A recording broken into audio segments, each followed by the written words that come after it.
우리 하나님 면전에 나오셔서 복 받기를 원하시는 여러분들에게 여러분들이 원하는 만큼 하나님의 축복을 경험하게 되시기를 간절히 바랍니다. 오늘 이 시간에는 72장 나를 기념하여라고 하는 제목으로 말씀을 공부하겠는데, 우리가 지난 안식일날 성만찬 예식했죠. 성만찬 예식을 거행했는데, 오늘 이 시간에는 그 시대의 소망을 통해서 다시 한번 이 성만찬 예식에 대한 의미를 마음판에 새기고 또한 그 의미를 찾고자 합니다. 우리가 성경을 보게 되면 하나님께서 인류를 창조한 직후에 생겨난 그 제도들이 무엇이 있는지 아시죠? 그렇죠? 아담과 하와가 이제 어떤 이렇게 부부가 되는 결혼 제도가 도입이 되었고, 그 다음에 또 이렇게 노동에 대한 어떤 그 축복으로 노동 제도가 생겼고, 그 다음에 안식일 제도가, 요건 아담과 하와가 범죄하기 이전에 이제 에덴 동산에서 이렇게 하나님께서 제정하신 그러한 제도라고 볼 수가 있는데, 아담과 하와가 범죄한 이후 즉각적으로 마련된 제도가 있는데, 그것이 희생제도, 제사제도, 희생제도가 만들어졌다. 하나님이 죽게 된 죄인을 살리기 위한 구속의 과학으로 이 희생제도가 제정되었다라고 하는 사실을 우리는 확인할 수 있습니다.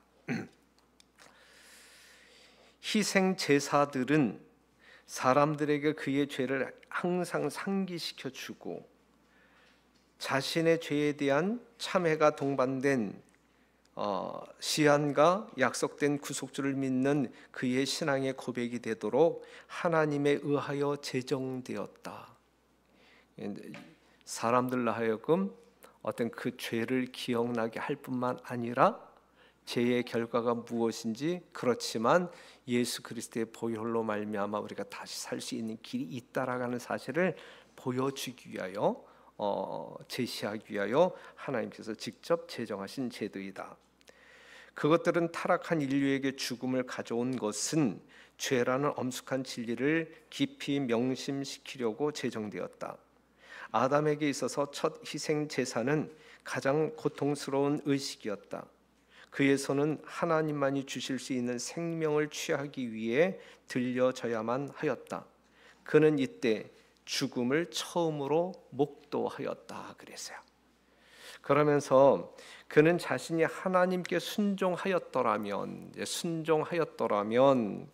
사람이나 짐승이 죽는 일이 없었으리라는 것을 알았다.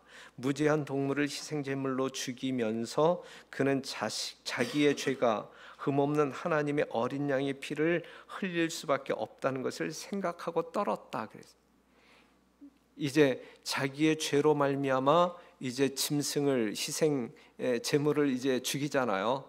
이럴 때에 이 죽는 희생 제물이 장차 자기를 구속하시기 위하여 십자가에 죽으실 예수님의 보혈임을 깨닫고 떨었다 그래. 떨었다.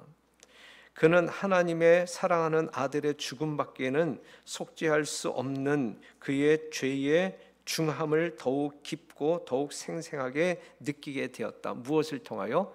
이 희생 제사를 드림으로 말미암아 그러한 모든 것들을 깨닫게 되었다. 그리고 느끼게 되었다라고 하는 사실이죠.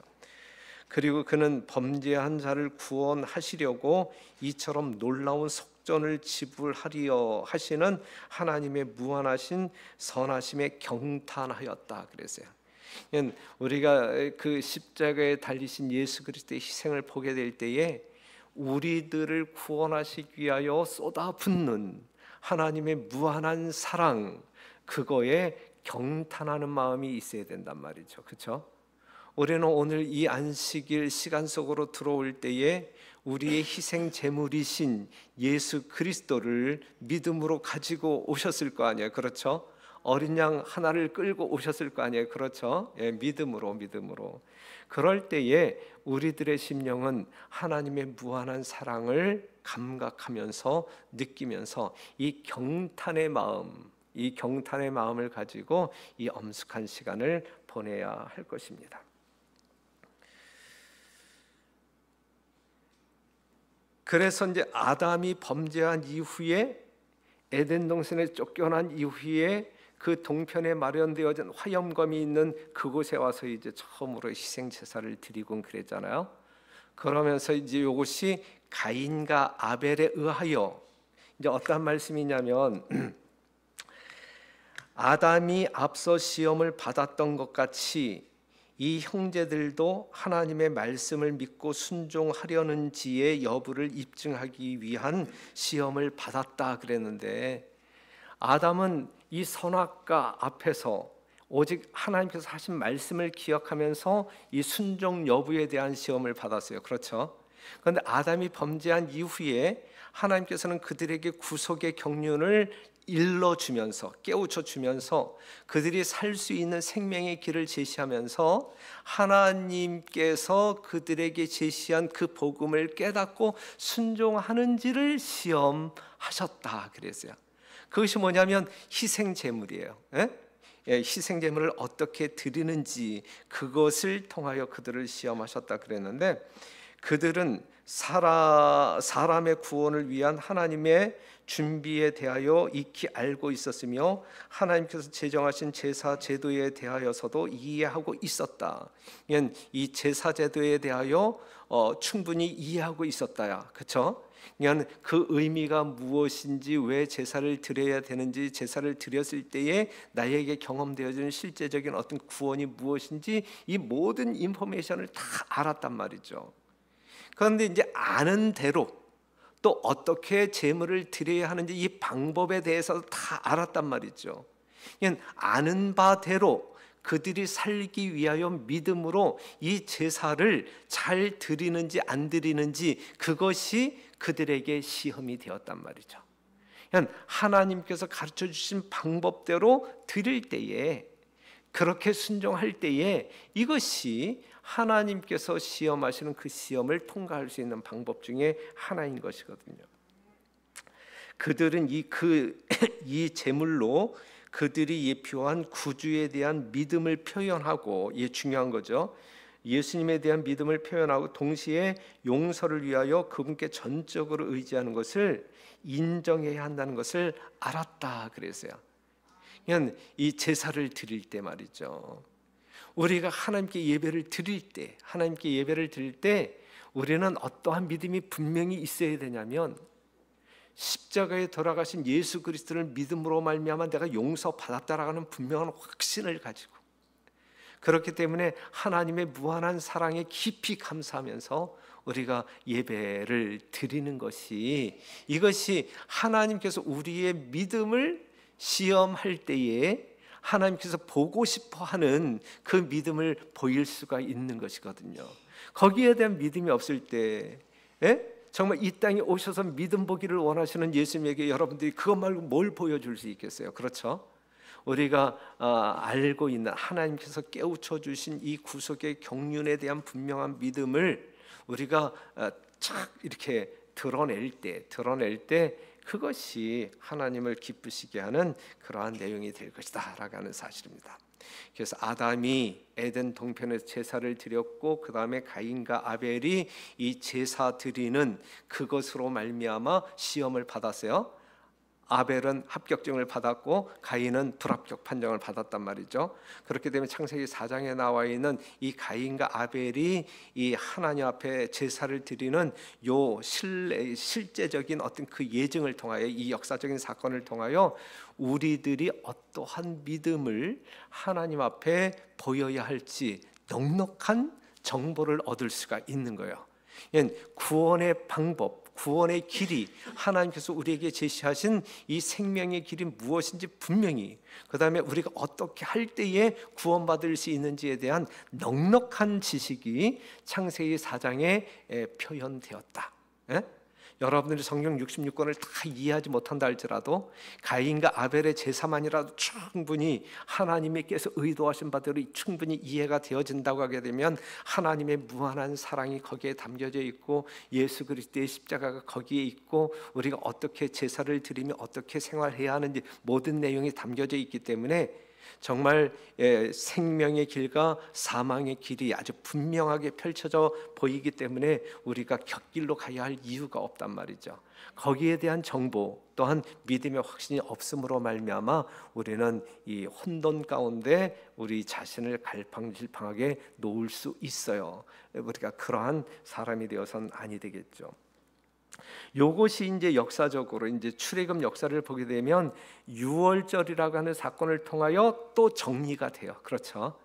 하나님께 제물을 드리는, 그리고 그것이 우리의 구원과 어떠한 관계가 있는지 이제 그 이스라엘 백성들이 애굽에서 출애굽할 때의 유월절 사건을 통하여 아주 분명하게 또 정리가 됩니다. 그것이 이제 우리가 출애굽기 12장 1절에서 14절에 있는 내용을 통하여 확인할 수 있습니다. 마지막 재앙 때에 어린 양을 잡아서 좌우 임방과 문설지의 피를 뿌림으로 말미암아 장자들의 재앙으로부터 구원받는 이 유월절의 역사를 통하여 우리는 유월절 어린 양으로 구별되어진 예수 그리스도가 장차 십자가의 죽으심으로 말미암아 모든 인류를 구속하시겠다라는 이 과학을 우리가 공부할 수 있는 것입니다. 그런데 아담에게 위임된 희생 제도도 그의 후손들에 의하여 왜곡되었다. 그래서 시대를 지나면서 이 정확한 이 구속의 정보가 왜곡된단 말이죠. 뭔가 잘못 가르쳐지고 있단 말이에요. 사람들이 잘못 믿음으로 말미암아 생명의 길이 아닌 엉뚱한 길로 빠지게 되었단 말이죠. 왜곡, 미신, 우상 숭배, 또한 잔인, 방탕이 하나님께서 지시하신 단순하고도 의미심장한 봉사를 부패시켰다 그랬어요. 구속의 경륜은 여기에 표현되어진 것처럼 참 단순한 거예요. 하지만 의미심장한 거예요. 단순하지만 의미심장하단 말이죠. 단순하기 때문에 무시할 만큼 경시할 만큼 하찮은 것이 아니란 말이에요. 너무너무 단순해. 그냥 믿기만 하면 돼. 그렇죠? 하나님께서 다 이루어 놓으신 그것을 믿음으로 말미암아 내 것으로 취하기만 하면 되는데, 그런데 그것이 너무 쉽기 때문에, 너무 단순하기 때문에 사람들이 그냥 이렇게 믿으려고 하지도 않고 그냥 이렇게 지금 경시하는 경우들이 있단 말이죠. 그럼 그 이야기를 하고 있어요. 단순하면서도 의미심장하다. 의미심장하다. 우상 숭배자들과의 오랜 교제를 통하여 이스라엘 백성들은 많은 이교의 습관들을 그들의 예배에 혼합시켰다 그랬어요. 그들의 예배에 이방 어떤 그 종교를 믿는 그러한 것들을 많이 이제 혼합시켰다. 그 다음에 그러므로 여호와께서 시내산에서 그들에게 희생 제사에 관한 명확한 지시를 주셨다. 성막이 완성된 후 그분은 속죄소 위에 나타난 영광의 구름 속에서 모세와 교통하시고 제사 제도와 성소에서 유지되어야 할 예배 형식에 관한 완전한 지시를 그에게 주셨다. 그래요. 완전한 지시를. 이와 같이 모세는 의식에 관한 율법을 받아 책에 기록하였다 그랬거든요. 출애굽 역사를 통하여 이스라엘 백성들에게 명확한 구속의 진리를 가르치기 위하여 성소를 만들고 이 성소 봉사 제도에 관한 아주 구체적인 그러한 율법을 제시하셨고 희생 제도에 대한 아주 명약관화한 그러한 어떤 그 의미라든지 방법을 정하여 모세로 하여금 책에 기록하여 후세대 모든 사람들에게 결코 오해 없이 전달되도록, 그 다음에 그들의 구속을 이루기 위하여 실천할 수 있도록 정확한 정보를 주셨단 말이에요. 그렇죠? 그렇기 때문에 우리가 구원받기에 합당한 정보를 얻지 못함으로 말미암아 구원에 이르지 못했다라고 말할 수 있는 사람은 아무도 없는 거예요. 너무나 분명한 진리가 시대마다 때를 따라 양식으로 주어진 것이거든요. 오늘 이 시대에도요, 여러분들이 어떻게 할 때, 어떠한 믿음을 소유하게 될 때에 구원에 이를 수 있는지, 하나님께서 요구하시는 거룩한 진리가 무엇인지 여러분들이 넉넉히 이해할 수 있도록 아주 단순하게 제시되고 있거든요.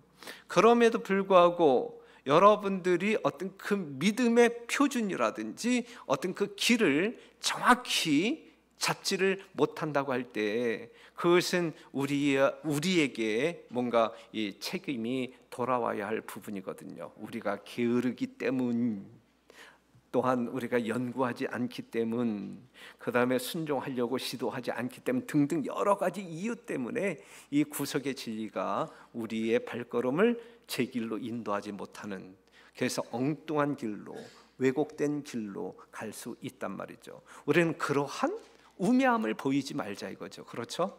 예, 하나님께서 명확하게 더 확실한 예언까지 주심으로 말미암아 우리의 길을 밝히 보여주셨는데 우리가 그 길이 어딘지 찾지 못하여 헤매는 어리석은 백성들이 되어서는 아니 될 것입니다. 그렇죠?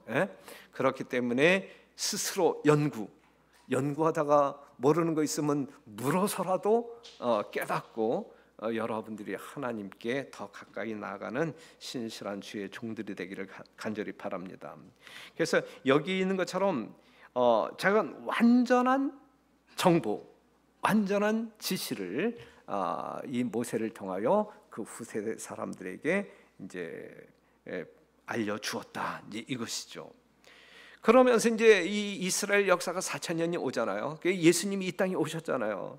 예수님이 이 땅에 오셨을 당시에도 지금 이 출애굽 이후에 지켜졌던 유월절이 지켜졌잖아요. 그렇죠? 유월절이 지켜졌죠. 어린 양이 제물로 드려졌지요. 그렇죠? 그런데 문제는 뭐냐면 어린 양이 드려졌지만 드려지는 그들의 예배 속에 예수님은 없었다가 문제야. 그렇죠? 어린 양이 표상하는 예수님이 분명히 있어야 되고 그 어린 양에 대한 이 믿음이 그들에게 있어야 되는데 형식은 있었단 말이에요. 모세가 가르쳐준 방법대로 양을 어떻게 잡아서 어느 시간에 등등.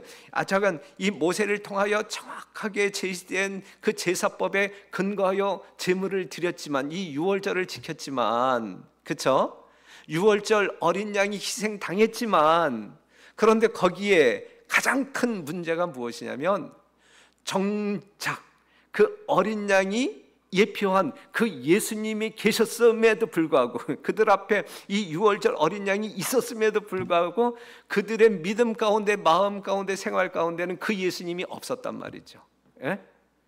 이 제사에 필요한 어린 양은 있었지만 실제적으로 그 어린 양이 상징하는 예수 그리스도가 그들 앞에 있었지만 그들 마음 가운데, 그들 믿음 가운데는 그 예수님이 없었단 말이죠.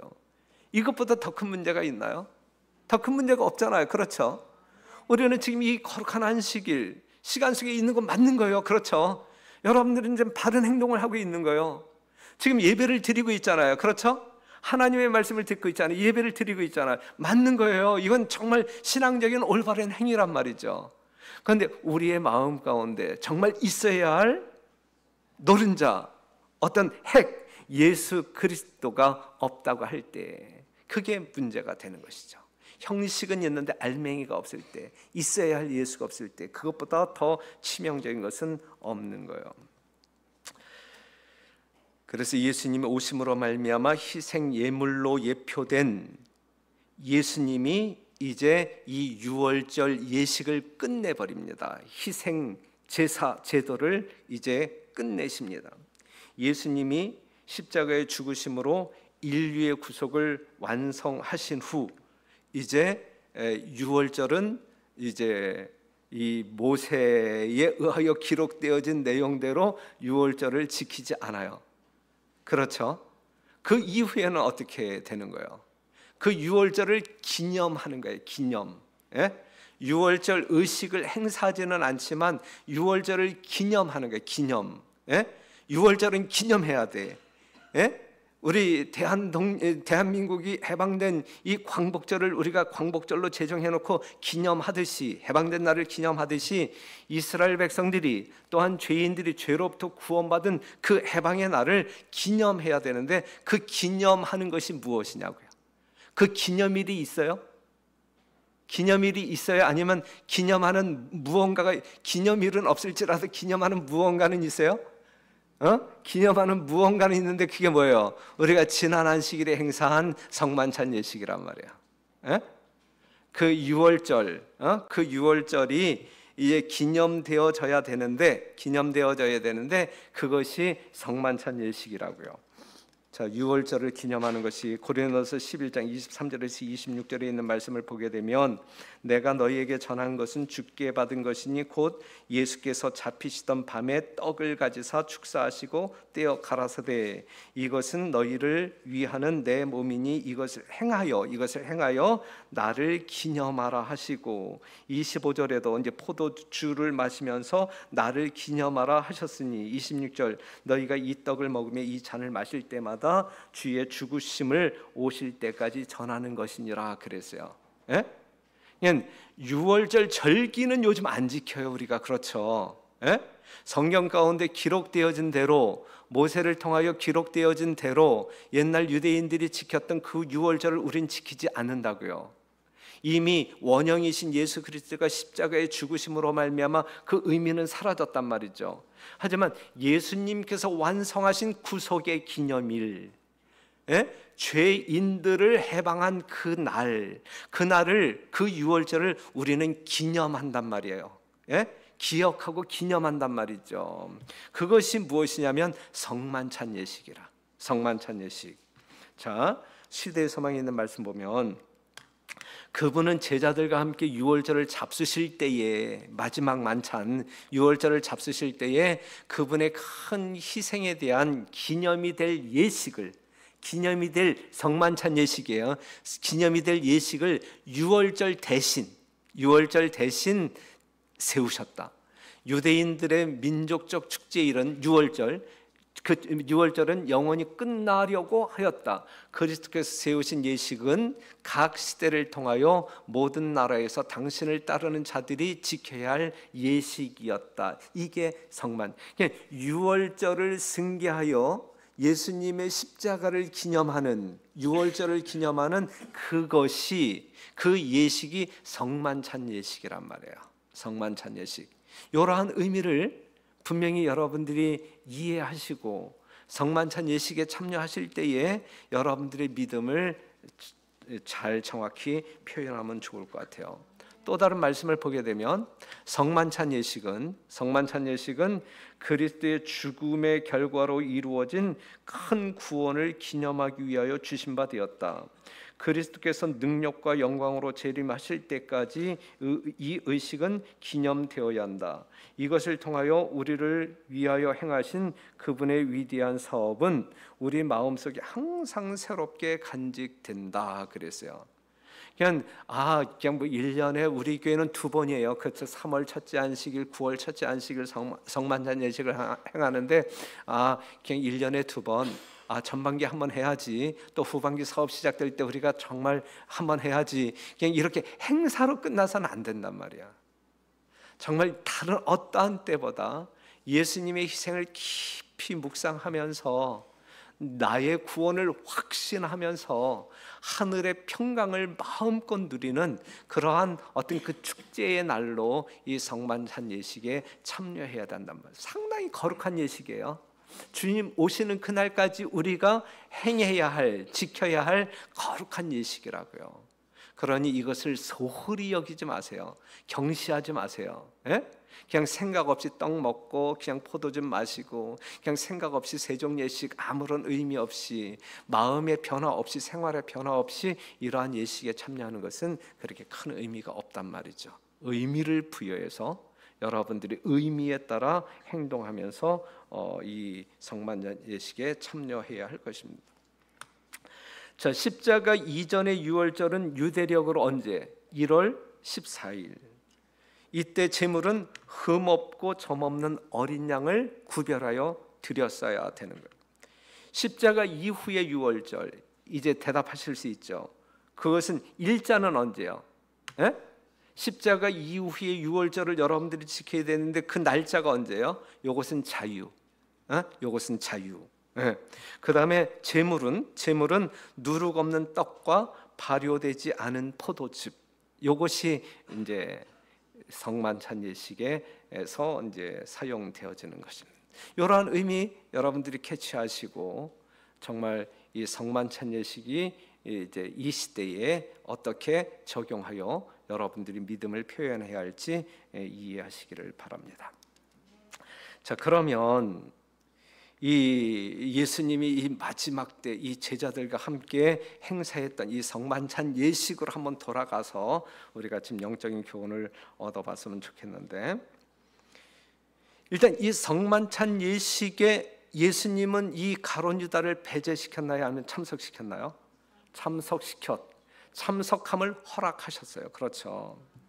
하나님의 어린 양이 앉아 계셨고 예수님의 찢겨진 몸과 흘리신 피를 상징하는 떡과 포도즙이 있었어요. 그렇죠.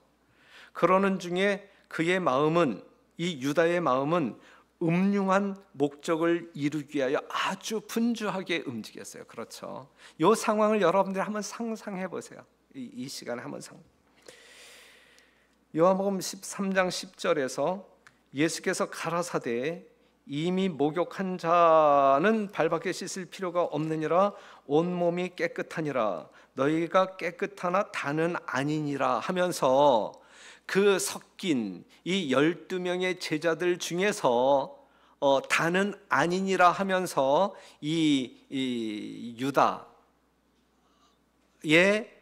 양심을 건드려요. 그렇죠.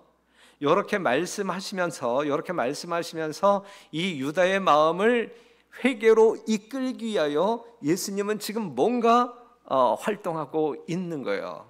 이렇게 말씀하실 때 다른 제자들은 이 말씀의 의미가 무엇인지 전혀 알지 못하지만 누구는 분명히 알아요.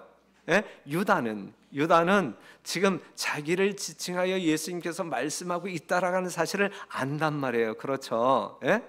지금 이렇게 말씀하시는 것은 누구를 정죄하기 위함이 아니란 말이에요. 이미 예수님은 다 알고 계시단 말이죠. 그렇죠. 그 유대의 마음을 정말 조심스럽게 간절한 마음으로 끌어내기 위하여, 정말 회개로 이끌기 위하여 예수님은 시도하고 있는 거예요. 11절 보게 되면 이는 자기를 팔 자가 누구인지 아심이라, 안단 말이에요. 누군지 안단 말이에요. 그래서 다른 제자는 전혀 눈치를 채지 못했어요. 하지만 유다는 분명히 알았단 말이죠. 자, 이 말씀을 듣는 중에 여러분들이 정말 삶 가운데서 경험되어진 뭔가 어떤 이 하나님의 의와 이 거리가 있는 어떠한 부분에 있어서 만약에 가책을 경험하신다고 하게 되면 여러분들만 알고 있는 거야. 그것은 어느 누구도 몰라 지금. 그렇죠. 이 말씀을 통하여 여러분들 어떤 그 양심에 뭔가 어떤 그 자극이 된다라고 하면 그것은 여러분들만 알아. 그렇죠. 여러분들만 감각하고 있을 때 그것은 성령께서 여러분들을 이끌기 위한 하나님의 음성이라고 하는 사실로 받아들이시고 즉각적으로 회개할 부분이 있으면 회개해야 된다라고 하는 사실입니다. 그러면서 이제 18절에 있는 말씀을 보게 되면 내가 너희를 다 가르쳐 말하는 것이 아니라 내가 나의 택한 자들이 누구인지 알미라. 그러나 내 떡을 먹는 자가 내게 발꿈치를 들었다 한 성경을 응하게 하려는 것이니라 그랬어요. 그럼 이제 이러는 중에 예수님이 유다에게 떡을 찍어 주거든요. 이 떡을 찍어 주는 자가 발꿈치를. 그러니까 다른 제자는 유다를 이러한 상황 가운데서 전혀 의심하지 않습니다. 하지만 유다는 자신을 지적하고 있는지를 분명히 알았어요. 유다는 분명히 알았어요. 그 21절에 있는 말씀을 보게 되면 예수께서 이 말씀을 하시고 심령에 민망하여, 우리 하나님께서는요 뭔가 깨우쳐 주었음에도 불구하고 회개하지 아니하는 사람들을 보게 될 때 민망히 여기셔. 그래서 민망하여 증거하여 가라사대 내가 진실로 너희에게 이르노니 너희 중 하나가 나를 팔리라 그랬어요. 더 결정적인 말씀을 하셔요. 너희 중 12명 중 너희 중에 하나가 나를 팔리라. 더 센 말로 더 강하게 가까이 접근하고 있잖아요. 이 이야기를 들었을 때 다른 제자들은 다른 제자들은, 유다가 아닌 다른 제자들은, 야, 어떤 이유일지라도 우리가 어떻게 예수님을 배반할 수 있겠냐, 이런 생각에 이제 골몰하게 돼요. 야, 어떻게 예수님께서 지금 하신 말씀을 우리가 도대체 어떻게 이해해야 되냐, 우리가 어떻게 예수님을 배반한단 말이냐. 누구에게 하시는 말씀입니까? 저 말씀이 누구에게 하시는 말씀일까? 그런데 이제 그 제자들이 분명히 느꼈던 것은 뭐냐면, 너희 중 하나가 나를 팔리라 라고 말씀하시는 이 예수님의 음성이 평소에 음성과는 달랐단 말이에요.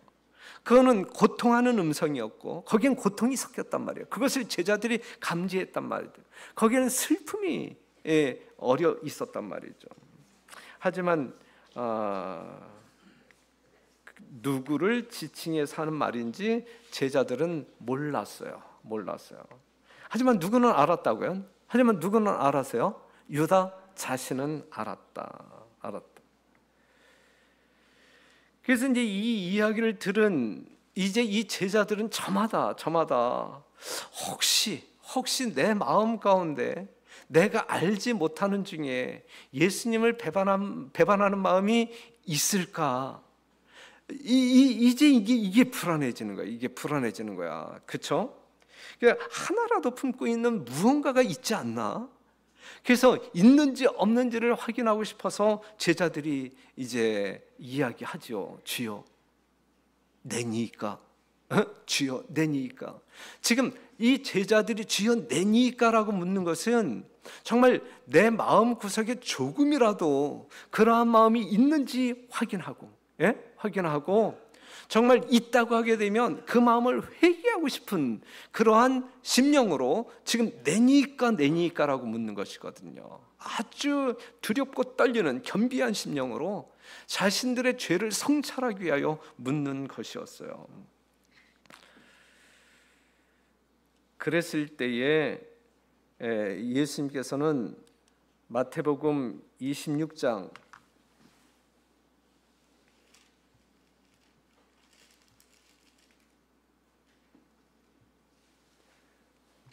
마태복음 26장 왜 안 넘어가?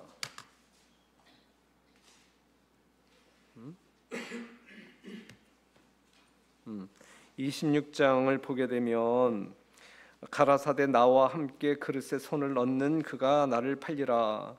인자는 자기에게 대하여 기록된 대로 가거니와 인자를 파는 그 사람에게는 화가 있으리로다. 그 사람은 차라리 나지 아니하였다면 제게 좋을 뻔하였느니라. 그랬어요.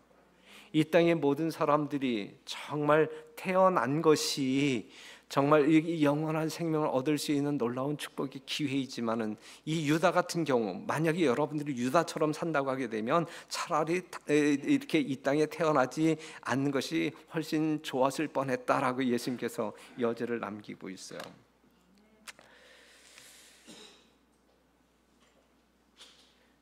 여하튼 이렇게 말씀하시면서, 이렇게 아주 더 구체적으로 말씀하시면서 그렇게 말씀하시는 예수님의 의도는 뭐예요? 유다를 구원하기 위해서야. 이미 예수님을 팔기로 작정하고 온 유다이지만 그의 심령을 이끌어서 회개케 함으로 말미암아 그들을 살리고 싶은 간절한 심령으로 이렇게 이야기하고 있는 것이거든요.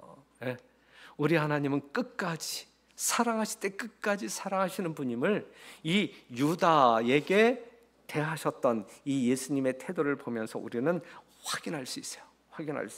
여러분들을 향한 이 예수님의 마음이나 지금 이 유다를 살리기 위하여 끊임없이 퍼붓고 있는 이 예수님의 사랑이나 동일하다라고 하는 사실이죠. 그렇죠? 우리가 유다처럼 끝까지 우리의 마음을 열지 아니한다고 하게 되면, 하나님께 드리지 아니한다고 하게 되면 얼마나 불쌍한 사람이 되겠습니까? 다른 제자들은 다 내니까 묻는데 이제 이 11명의 제자들이 다 물었단 말이죠. 그런데 그러한 질문을 던지지 않는 유다, 잠시 침묵이 흘렀단 말이에요. 그랬을 때에 아무 말도 하지 아니하는 유다에게 다른 제자들의 시선이 쫙 쏠렸어요. 그랬을 때에 이 유다는 다른 제자들의 이 감시의 이 눈초리를 피하기 위해서 자기도 질문을 해. 그렇죠? 똑같은 질문을 라비어 네니까라고 질문해. 라비어 네니까. 뭐 남들은 쥐어 네니까 하지만 유다는 라비어 네니까. 유다에게 예수님은 어디까지나 선생에 불과했지 그의 모든 것을 소유하여 지배하는 주인으로 여기지 않았다는 이야기죠. 하지만 라비어 네니까 이 말 대신에 사실 라비어 네니까 요 말 대신에 유다가 해야 할 말이 있었다고 하면 어떠한 말이었을 것 같아요? 나 맞습니다. 그리고 정말 어떤 그 회개하는 모습으로 이렇게 고백을 한다고 하게 되면 얼마나 또 감동적인 장면이. 그러한 유다를 우리 예수님 얼마나 와락 끌어 안았을까, 그렇죠? 그런데 그러한 기회는 없었어요. 회개 대신에 철저히 자기 자신을 위장합니다. 모든 것을 알고 계시다는 사실을 알면서도, 그렇죠? 예수님이 모든 것을 알고 계시다라는 사실을 알면서도 지극히 뻔뻔스러움을 드러내고 있는 요것이 화인 맞은 양심. 더 이상 회개할 건덕지 가능성이 1%도 없는 정말 화인 맞은 단단해진 그러한 어떤 그 양심이라고 볼 수가 있는 거예요. 그래서 그 이후에 유다는 결국 이제 떠나가잖아요. 돌아올 수 없는 그 길로 떠나잖아요. 그래서 27절에 이에 예수께서 유다에게 이르시되 내 하는 일을 속히하라. 속히하라. 그런데 다른 제자들은 모르지만 유다는 이제 이 소리를 듣고서 이제 그 자리를 뛰쳐나갑니다. 그렇죠? 네. 자, 여기에서 예수님의 신성이 나타나는 거야. 그렇죠? 이 유다의 마음을 속속들이 들여다보시는, 이건 정말 신성이신 하나님, 이 예수님, 이 인간의 모습을 가지고 있는 이 예수님이 하나님이시다, 신성을 나타내고 있는 그러한 순간이거든요. 유다는 자기의 목적이 폭로된 것을 보자 이제 이 놀라움과 두려움을 가지고 이제 도망치죠. 밤중에 바깥 어두움 속으로 나갔다. 그토록 회개할 기회를 주었건만 돌아오지 못할 경계선을 넘어버렸다. 그래서 요 경계선, 요 한계선이 있어요. 우리에게도 있어요. 이 한계선을 넘어서는 안 돼. 요 한계선. 자, 이러한 어떤 그 사건을 통하여 요한복음 13장 1절에 있는 말씀을 다시 한번 상기한다고 하게 되면 세상에 있는 자기 사람들을 사랑하실 때 끝까지 사랑하시니라 그랬어요. 이 유혹받은 영혼을, 즉 유다를 다루심에 있어서 예수님의 오래 참으심은 참으로 놀라웠다 그랬어요. 유다를 구원하기 위하여 하실 수 있는 일은 무엇 하나 하지 않으신 것이 없었다 그랬어요. 자, 요 말씀 기억해봐요. 유다를 구원하기 위하여 하실 수 있는 일은 무엇 하나 하지 아니한 것이 없었다 그랬어요. 여러분들을 향한 예수님의 행동이에요. 우리들을 구원하시기 위하여 우리 예수님이 하시지 않는 일이 하나도 없는 거예요. 그럼에도 불구하고 우리가 구원에 이르지 못할 수도 있어요. 유다와 같은 마음을 갖는다고 하게 되면 예수님이 우리를 초청하실 때, 부르실 때에 우리는 정말 응답함으로 말미암아 예수님께 자신을 굴복시킴으로 말미암아 그러한 불행한 미래적 역사가 여러분들에게 없게 되기를 간절히 바랍니다. 그 유다가 이 예수님의 반역자라는 것을 다른 제자들이 드디어 깨달았을 때에 그들은 2번 놀랐다 그래요. 2번. 어떠한 이유로 놀랐을까요? 첫 번째는 유다가 어떻게 예수님을 반역할 수 있을까? 어떻게 저러한 유다가, 멀쩡한 유다가 어떻게 예수님을 반역할 수 있을까? 이 사실에 대하여 놀랐고 그다음에 예수님은 그토록 흉악한 죄인을 어떻게 자비와 인내로 끝까지 대하셨는가, 이 예수님의 무한한 사랑에 대해서 놀랐고 그랬어요. 여러분들도 놀라셔야 돼. 예? 이 다른 제자들이 놀랐던 이 두 가지 이유로 여러분들도 좀 놀라셔야 돼. 그렇죠? 특별히 정말 끝까지 유다를 다루시는 이 예수님의 무한한 어떤 그 사랑에 대하여 우리가 놀람으로, 정말 그러한 사랑이 오늘 나와 함께 하신다라는 사실 앞에 감사해야 되고 말이죠. 이 말씀 한번 볼게요. 구주께서는 죄인이 그분을 받아들여 회개하고 죄의 더러움을 씻도록 권유하는 데는 언제나 오래 참으신다 그랬어요. 멋있는 말이잖아요, 그렇죠? 예수님께서는 죄인이 그분을 받아들여 회개하고 죄의 더러움을 씻도록 권유하는 데는 언제나 오래 참으신다. 얼마만큼? 하실 수 있는 모든 일을 다 하실 때까지. 예? 예수님께서 하실 수 있는 모든 일을 다 하실 때까지 오래 참으신다 그랬어요. 자, 이제 요거 한번 그냥 참고적으로 여러분들에게 말씀드릴게요. 가끔 이제 성만찬 예식하게 될 때에 이제 시시비비를 따지는 사람들이 있기 때문에 제 말씀이 아닌, 저의 어떤 그 행정 논리가 아닌 그 예언의 신을 통하여 우리에게 주신 어떤 그 교훈에 근거하여 말씀을 드리는데, 성만찬 예식의 참여 자격에 대해서 말씀을 드릴게요. 참여 자격에 대해서. 저 사람 아직 침례도 안 받았는데요. 뭐 이제 등등 그러면서 이제 가끔 이렇게 이야기하는 경우가 있어요. 그 전교에서 목회할 때는 은퇴하신 목사님이 이제 또 거기에 대해서 이렇게 물어오시고 그랬었는데, 그래서 제가 이러한 어떤 코테이션을 좀 알려드리기도 했는데, 그게 어떤 내용이냐면, 그리스도의 모본은 성만찬 예식에 사람들을 제외시키는 것을 금하신다. 시대의 소망에 있는 말씀. 그리스도의 모본은 성만찬 예식에 사람들을 제외시키는 것을 금하신다 그랬어요. 금하신다. 그 다음에 합당치 못한 어떤 사람이 참석하였다는 이유로 아무라도 참석을 거부하지 말 것이다 그랬어요. 이것이 어떤 그 선지자를 통하여 우리에게 주신 그러한 어떤 그 기별이기 때문에, 여러분들 우리 담임 목사는 뭐 이상하게 이렇게 가르치네, 뭐 이렇게 말씀하지 마시고 그냥 요 권면을 여러분들이 받아들이시면 좋을 것 같아요. 비록 부적당한 마음과 손이 의식을 집행할지라도 그리스도께서는 당신의 자녀들을 섬기려고 그곳에 계신다 그랬어요. 하지만 이 공개된 죄인은 제외하신다. 이제 우리가 고린도서 5장 11절을 보게 되면, 이제 내가 너희에게 쓴 것은 만일 어떤 형제라 일컫는 자가 음행하거나 탐남하거나 우상숭배를 하거나 후욕하거나 술 취하거나 토색하거든 사귀지도 말고 그런 자와는 함께 먹지도 말라. 그래, 여기서 함께 먹지도 말라, 이걸 이제 성만찬으로 이제 이야기하게 될 때에 이제 그렇게 적용시키는 경우가 있어요. 하지만 여러분들이 생각할 때 예수님을 배반한 가론 유다까지도 성만찬 예식에 참여시켰다라는 그러한 어떤 것들을 보면서, 이 구속의 진리, 이 예수님의 어떤 그 희생적 사랑을 가르치는 이 성만찬 예식에 여러분들이 이렇게 눈살을 찌푸리는 사람이 없게 되고, 그러한 편견을 갖지 않게 되기를 간절히 바랍니다.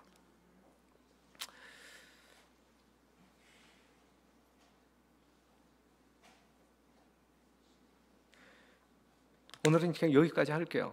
이 성만찬 예식에 대해서 이 유월절과 연계되어진 이 사람이 범죄하자마자 생겨난 하나님께서 제정하신 희생제도, 그것이 이제 가인과 아벨을 통하여 어떻게 시험되었는지 여러분들이 공부하셨고, 이것이 출애굽 당시에 이제 유월절로 정말 정확하게 이렇게 제시되고 그 기록이 남아 있었고, 그렇죠? 모세를 통하여 기록되었고, 이것이 예수님이 이 땅에 오셨을 당시에도 그 백성들이 유월절을 지켰지만 실제적으로 그들에게는 예수님이 없었다. 이건 무의미하다라는 사실이고, 예수님이 십자가의 원형으로 돌아가신 이후에 이 유월절은 이제 뭐 어떤 그 문자 그대로 이 모세의 율법대로 지켜지지는 않는데 이것을 기념하는 예식이 성만찬 예식으로 승계되었다라는 사실, 이 성만찬 예식의 진정한 의미가 무엇인지 여러분들이 아셔야 되고, 이 성만찬 예식을 우리가 기념할 때마다 이 유다를 향한 이 세상 모든 인류를 구속하시기 위하여 끊임없이 무한히 쏟아붓는 하나님의 사랑을 경탄하면서 감동하면서 감사하면서 하나님을 예배하는 주의 백성들이 되기를 간절히 바라면서 말씀을 마치겠습니다.